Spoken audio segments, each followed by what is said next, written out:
before we start on the main part of the program, can I ask the director to say a few words? Professor Kamkar. So very happy welcome to this Heritage Center Day. Started on March 3rd, 2006, correct? And great work done by Professor Rajit Khola, done by various of two directors, Professor Natarajan followed by Professor Anand. This has come to a very good shape. And what we see now, we recently had the G20 contingent coming here from different was made about this Heritage Center, the way we have collected these artifacts and how we could very quickly demonstrate what we have achieved in the last 60-65 years in a very quick nutshell. This was very well appreciated. Thanks to the great efforts. Professor Nagarajan has been handling it from 2019,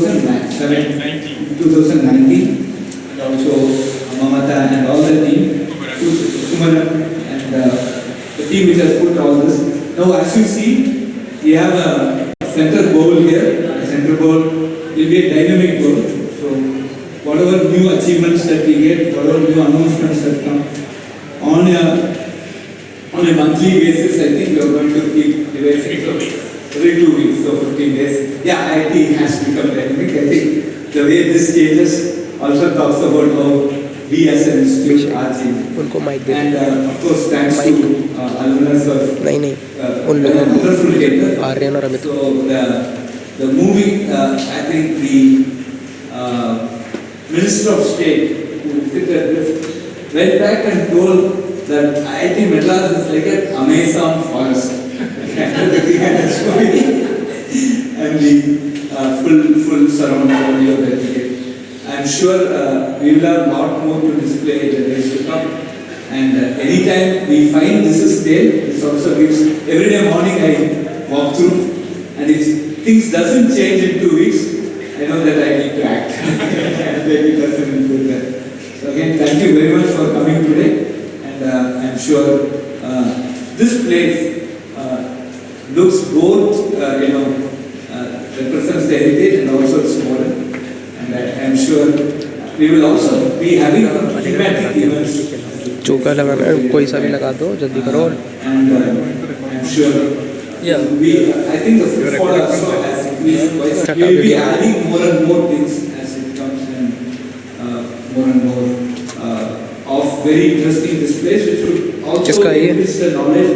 And specifically, some of the comments that came was that what it means to build an institution of repute, the entire history, that they could get a sense of it. And for many people who are लगाए यहाँ इधर कहीं लगाए, एक तो जहाँ पे मैं खड़ा हूँ उसकी मिरर इमेज पे लगाए. हाँ वही. हाँ जाके पीछे जा. Right and wrong. I'm sure. And thanks again to Professor Nagarajan, taking it as almost as his baby, or almost as his baby, and bringing this up. Thank you all. Welcome again to IIT. Just a quick couple of quick about started and how it has evolved over the years. In fact, I saw some original plan. Heritage Center was supposed to occupy a much larger space in Bronx, almost an entire floor. That was the original concept. Entire building, right? So maybe we'll do that sometime. And the other announcement is we have a little gift shop here. You can actually buy some souvenirs. It's being managed by the IIT Madras Alumni Association. And if you're interested in some IIT Madras souvenirs with IIT Madras logos, they have t-shirts, caps, all kinds of stuff. Do stop by maybe before you leave. So with that, over to Kumar.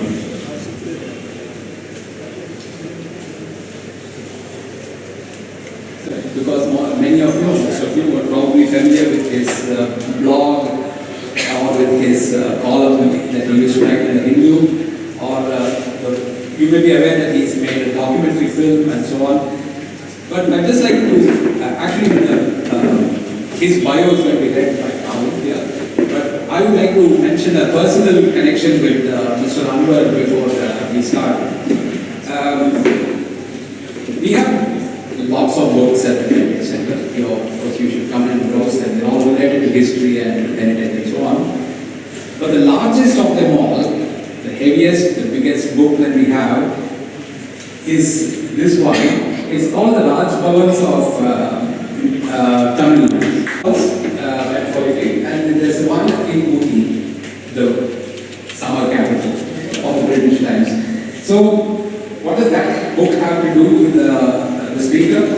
The point is that Mr. Anwar and I were both associated with the making of that book because Mr. Mudya kindly asked us to participate as team members in that effort.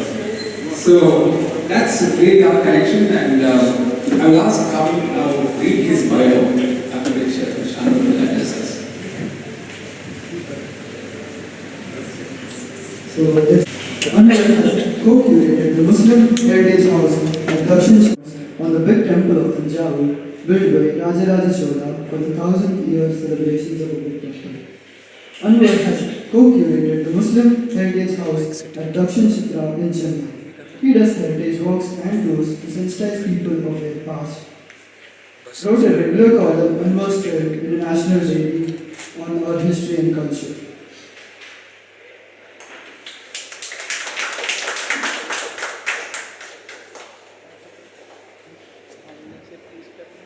Good evening to you all. Thank you for the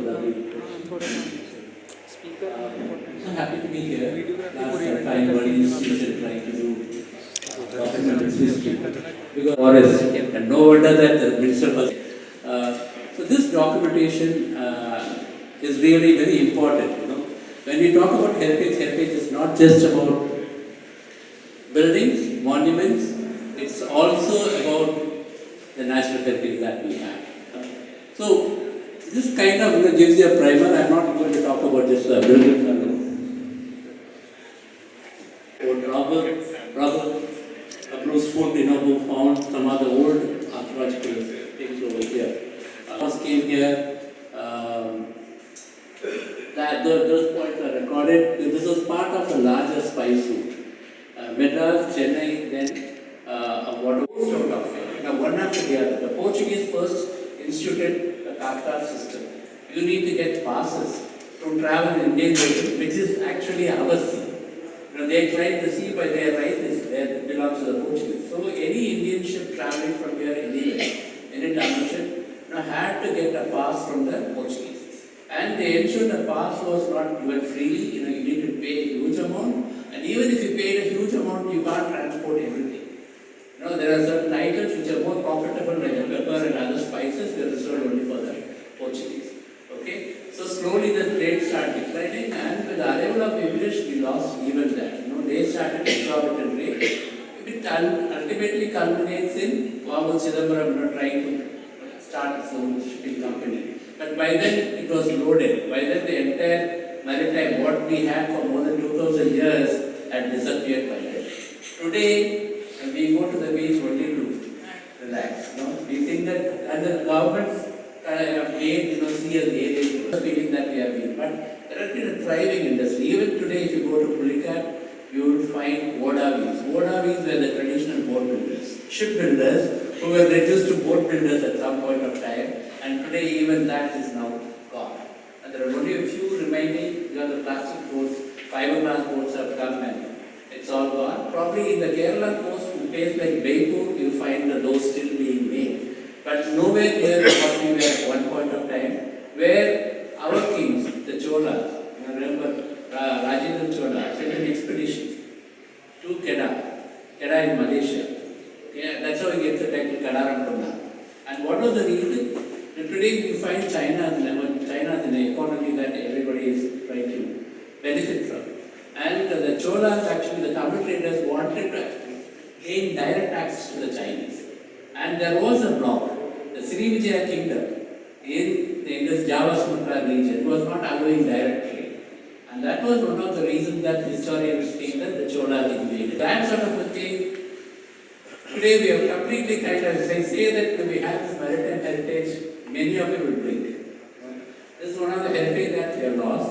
That's not the only thing. Then you find, this is the early settlement of the East India Company. Things have changed. You find one of the reasons why they made the settlement over there is There were juicy stories, but one of the important reasons was that it was by the Goa, adjacent to the Goa, and water was very important. We all know that where it better sea. And by 1688, the trade does reasonably well. It was one of the corporations, very few corporations in the British Empire at that point of time.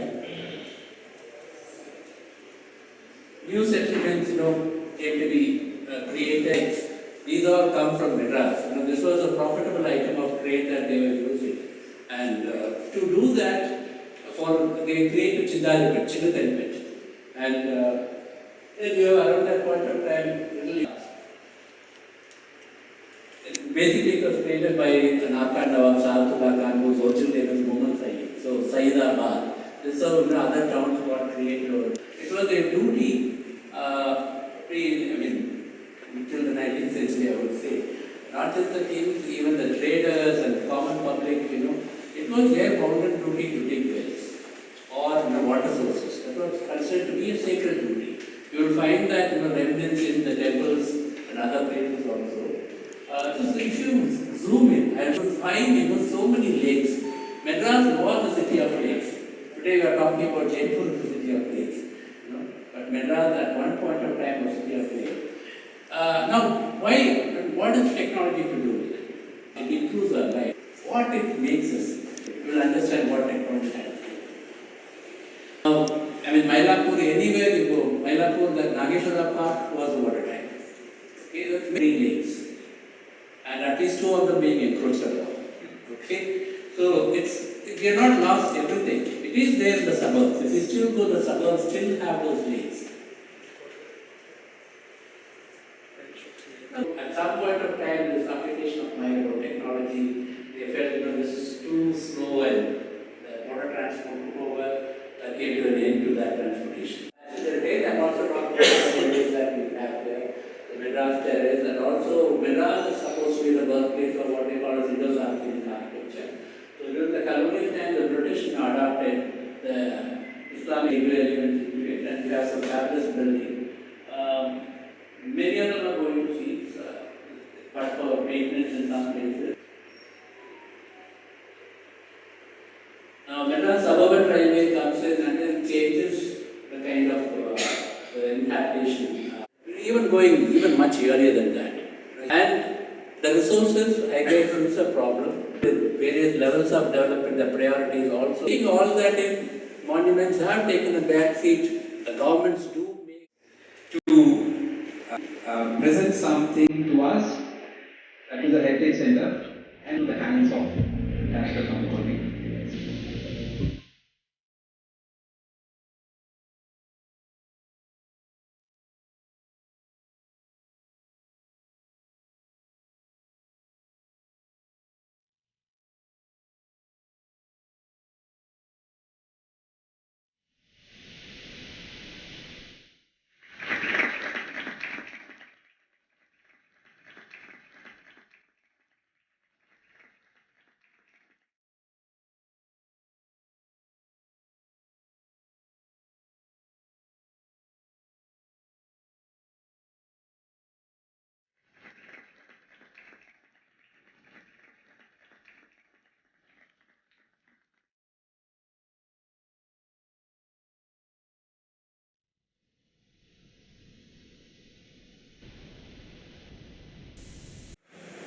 So, my core passion and competency is actually wildlife filmmaking. So I started very early on when I was in school, in subsequently college, doing mostly wildlife photography. So I did that for about 6 years. I was probably shooting lots of images like of birds and wildlife and tigers and things like that. And I think I always had this aspiration of being a wildlife filmmaker. So it was a time when you had cameras where you could shoot video, in still cameras. So you didn't have to have that was doing films for wildlife conservation organizations and things like that. So I very early on had great opportunities to travel all across India, make lots of films with regards to wildlife. But at the same time, because we work with organizations, the wildlife message was always connected to corporate communication innovation and telling stories and fundraising and things that are related to these organizations. So I think and wildlife is always related to heritage, is always related to history of any geography you visit, any place. You can't talk about wildlife without talking about the history of the heritage of the place, of the people, the culture. So in many ways, I think the heritage, the opportunity to do the heritage film here for IIT was great because I could come back to Chennai and make something on the wonderful institute and the wildlife and so around. So I think it was really nice to come back to that here. Thanks, Sripan. So, do you want to talk a little bit about what approached you to making this film? So, I think I had the important thing. I think the information I got was that it was necessary to make. I think when one of the alumnus here had said it very fondly, he spoke about how it has the document has how they were when they came into IIT and how they are right now. So I think that's kind of, as IIT Madras is past, present and future, was kind of the brief that I got from Professor Kumran sir and Ms. Mamta as well, to kind of really showcase IIT's journey and the journey of the institute, and to make it as cinematic and as big as possible. And since this theatre being set up here, the canvas also was large. We had a big screen with that Dolby Atmos surround sound. So the canvas lent itself for a large scale film. And I think for the film, I think that was very early on that was said that we need to make a larger than life kind of show the institute in its best light. So I think that was the approach initially to start out. Of course, there were many challenges when we started making, but this was the initial approach. But I think Amit, you were given a very different mandate. You were basically asked to take existing footage. Visual element is still being collected, like the spread and heritage center started work. So we had enough material, but we realized that 90s is missing, this is missing. We don't know what is not, and yet the overall story is so much rich. So do we go the animation route? Do we take all the photos and do something? Which is a lot of brainstorming is spent in figuring out the most efficient route possible to create something in 3-4 weeks that we wanted to put it out. Eventually, we set up on some approaches. We realized that looking for a lot of old video footage is, we looked for it, we got some, we had Nairo going to Germany and maybe a little bit here and there. So it was clear that we have to take photos, and then it becomes, would we make a boring video because if it's just photo after photo, so we went in a bit. We thought that, hey, what heritage is also, as Sripan realized that heritage is also what we are building right now, because maybe in 20-30 years this will become heritage. So we don't have to get stuck in, which was 50 years back. I was here 20 years back. What about when I was here? And I can go and look back at what I shot, because there is this material everywhere. So the approach was to make best use of what we had. So we settled down on a quiz format where we thought, let's take some of these photos and just ask people, who is this person? What is happening here? Which is this map? And that sort of became one of the ways in which we could have about a 10-minute long narrative, which is entertaining in a sense, because once you go through that, it's probably a documentary, but it's probably a visual narration, but involving the audience.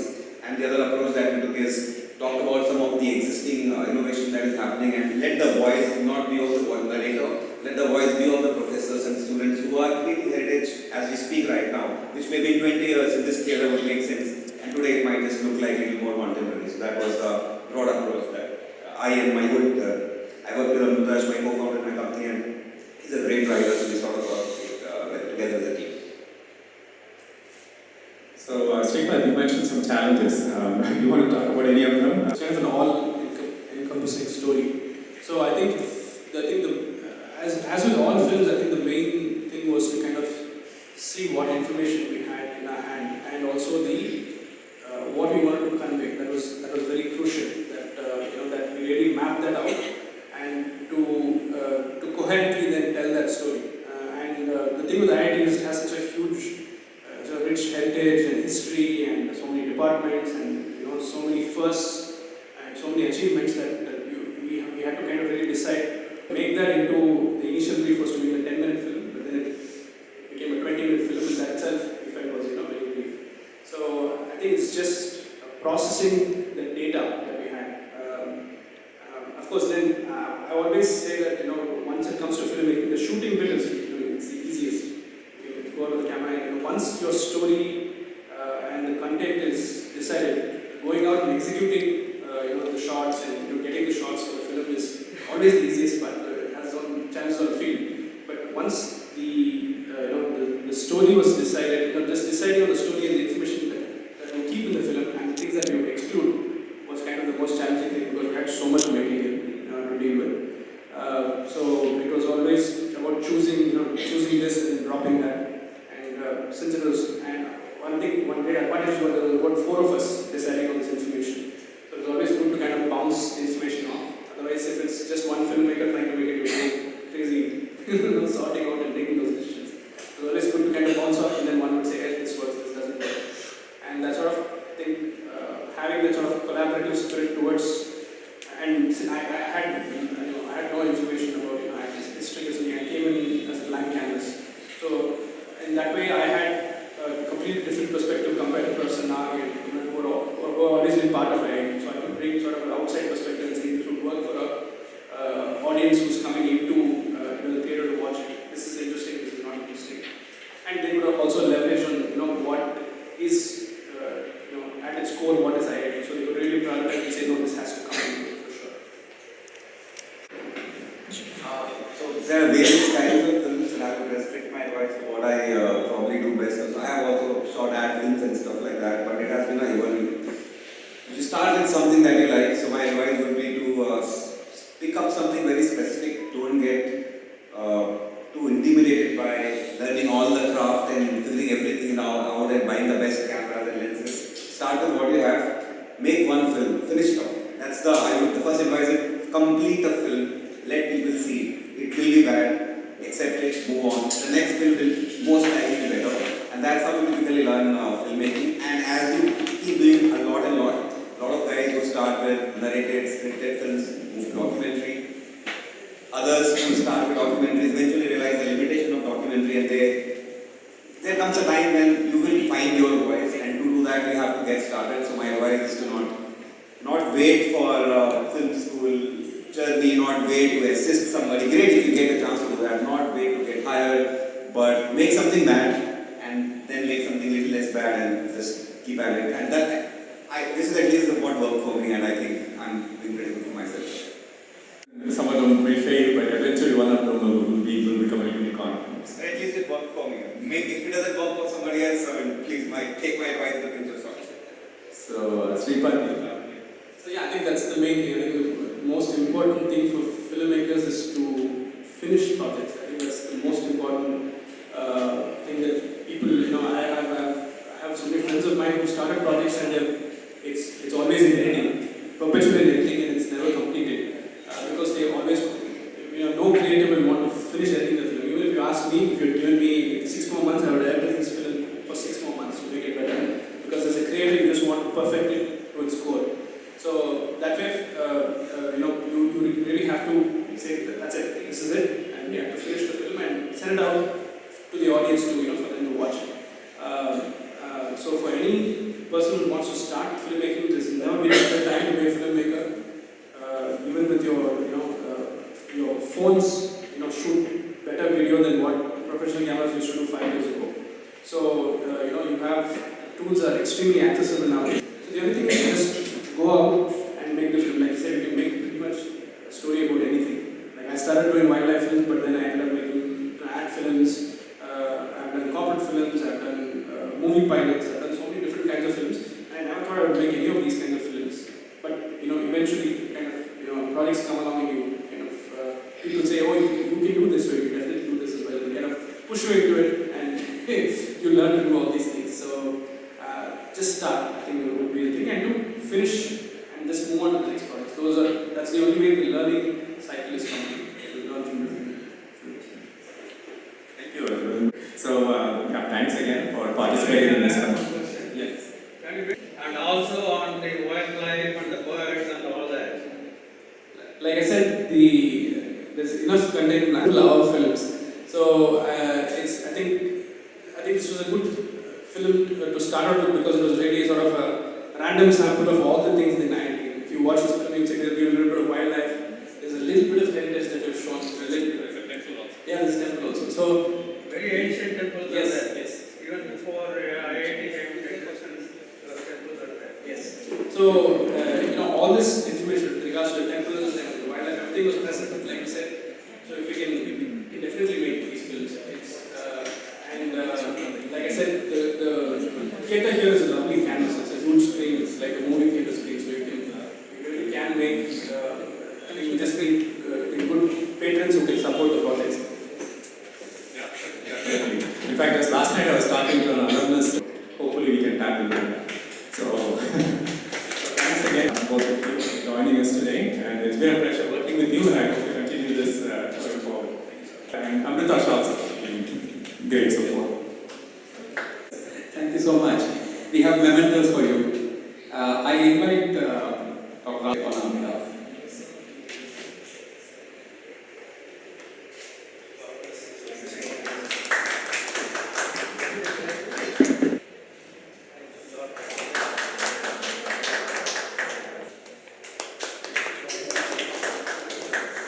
The proof.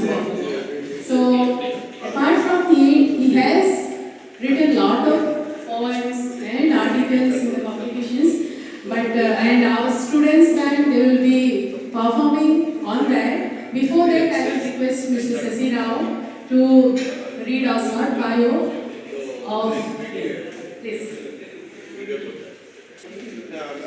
Good evening, ladies and gentlemen. Thomas Daru passed away about a year ago, and it's really fitting that the Heritage Center has chosen to pay a tribute to Thomas Daru, who is my batchmate, because I'm also from the 1969 batch, and I'm very proudly, incidentally, we from the 1969 batch of BTech in Mechanical Engineering. He was one of the very few known guys to offer drawing as one of the subjects for the joint entrance exam in 1964. I don't know if any other batch has had that privilege. This by itself stamped himself as always being a design engineer. Soon after graduation, he won the IIT Madras scholarship to pursue a one-year program of technical training in Germany, including GmbH. He is a subsidiary of Larsen & Toubro as a design engineer. The remarkable thing about him was that he remained a design engineer all his life.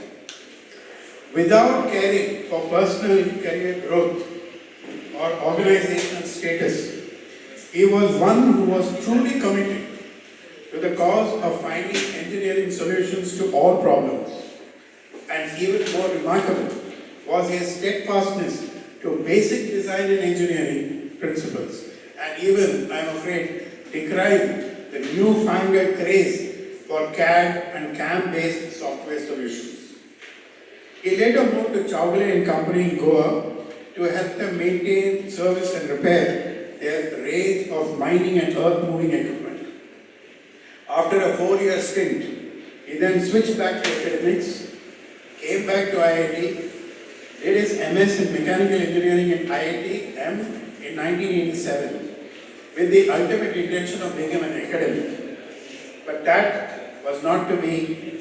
He then became a freelance design engineer for the rest of his life. Some of the design engineering areas he worked on were furnaces, auto seat belt retractors, and prosthetic devices, but all on virtually an honorary basis. As all know, the company Larsen & Toubro is generally known as the nation's engineer.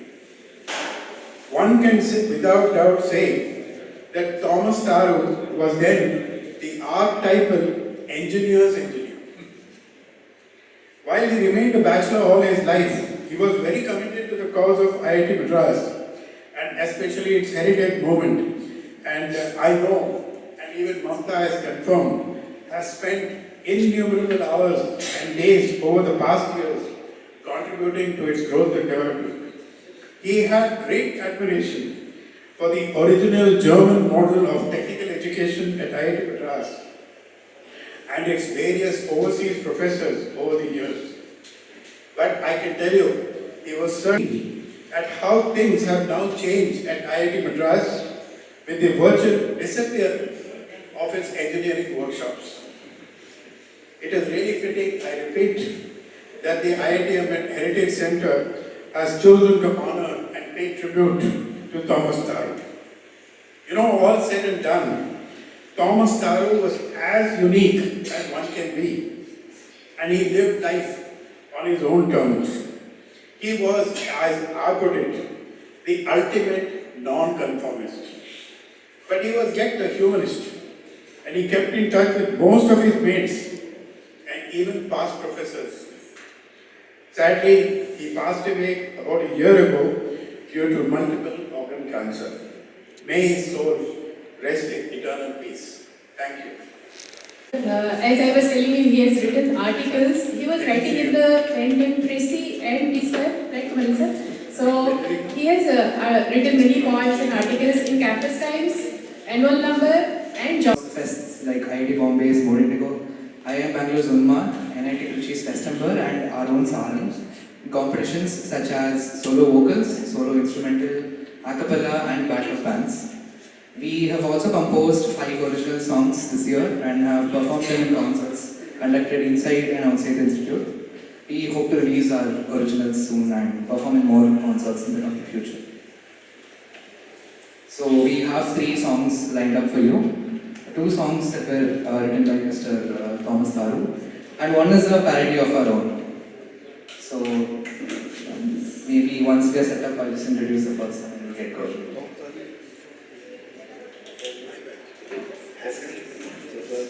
Yeah, they're getting that as well.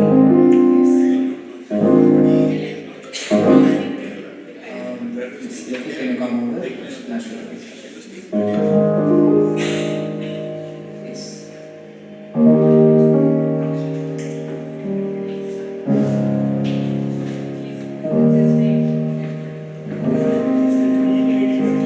Mic, please.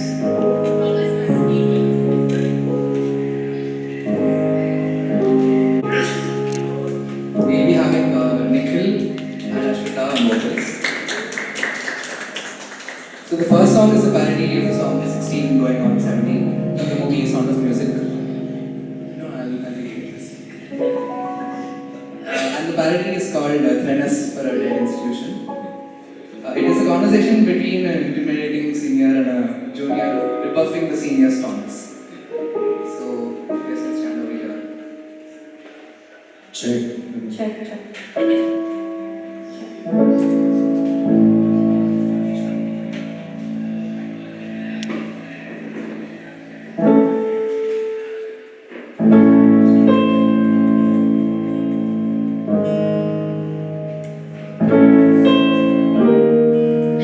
You wait, little lad, in a fresher stage, for fate to turn the light on. Your mind, little lad, is a vacant page that men will want to write on.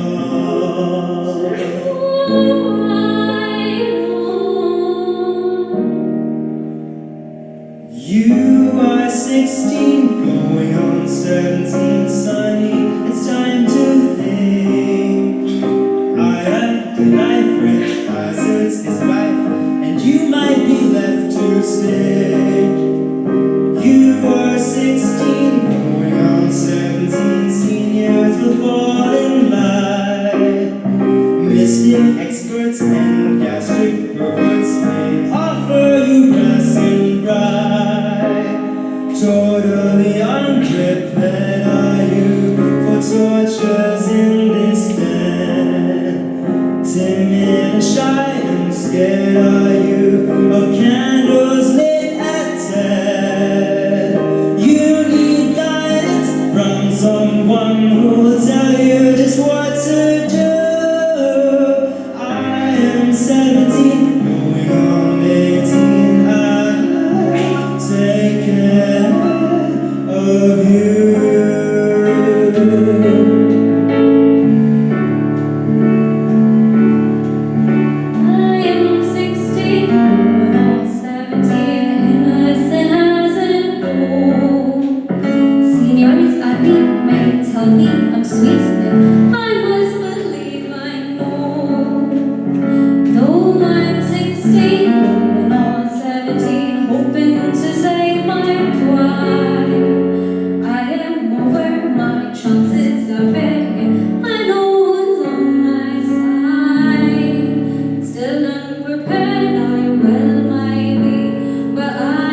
Travel so fast, my cycle ain't touching the ground.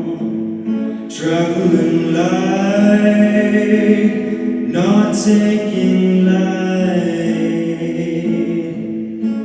Well, as soon as I give attendance, I'll be alright. No breaks in my cycle. I've got nothing to hold. I'm carrying only a phone, no charge, a card with no cash, and they weigh nothing at all. Soon I'm gonna go and see the tea in class. If I don't get there on time, I'm not gonna pass.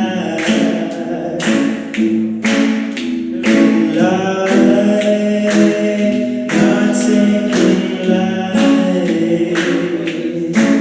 But as soon as I give attendance, I'll be alright.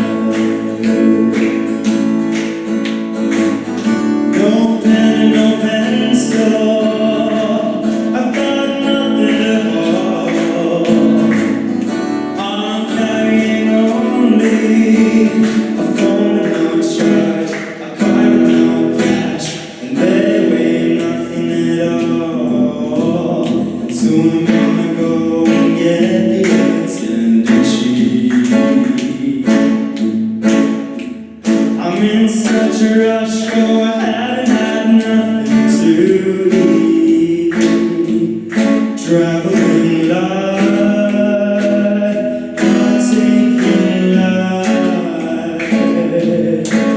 Well, as soon as I give attendance, I'll be alright. Well, as soon as I give attendance, I'll be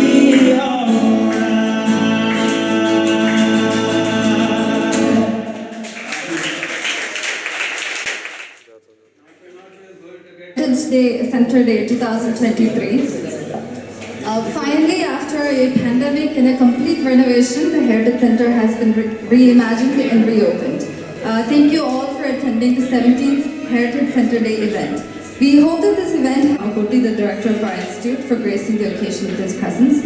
No event can survive without the support that makes ambience, food, and amenities. I also thank IITM TV for capturing today's event. I am also grateful to Mr. Anwar for being one of our speakers today, and Mr. Amrit Vatsa and Mr. Sripad Sridhar, and Professor R. Nagarajan for their vibrant panel discussion. I am equally grateful to the students of the band, the IIT Madras Music Contingent, for their musical tribute to Mr. Thomas Daru. I thank Professor R. Nagarajan, Professor in charge of the Heritage Center, Mr. Kumaran Sadashivam, Ms. Mamta Das, Mani, and my colleague at the nation, Sushma, for all that we do for the Heritage Center. Thank you all once again for celebrating Heritage Center Day 2023 with us today.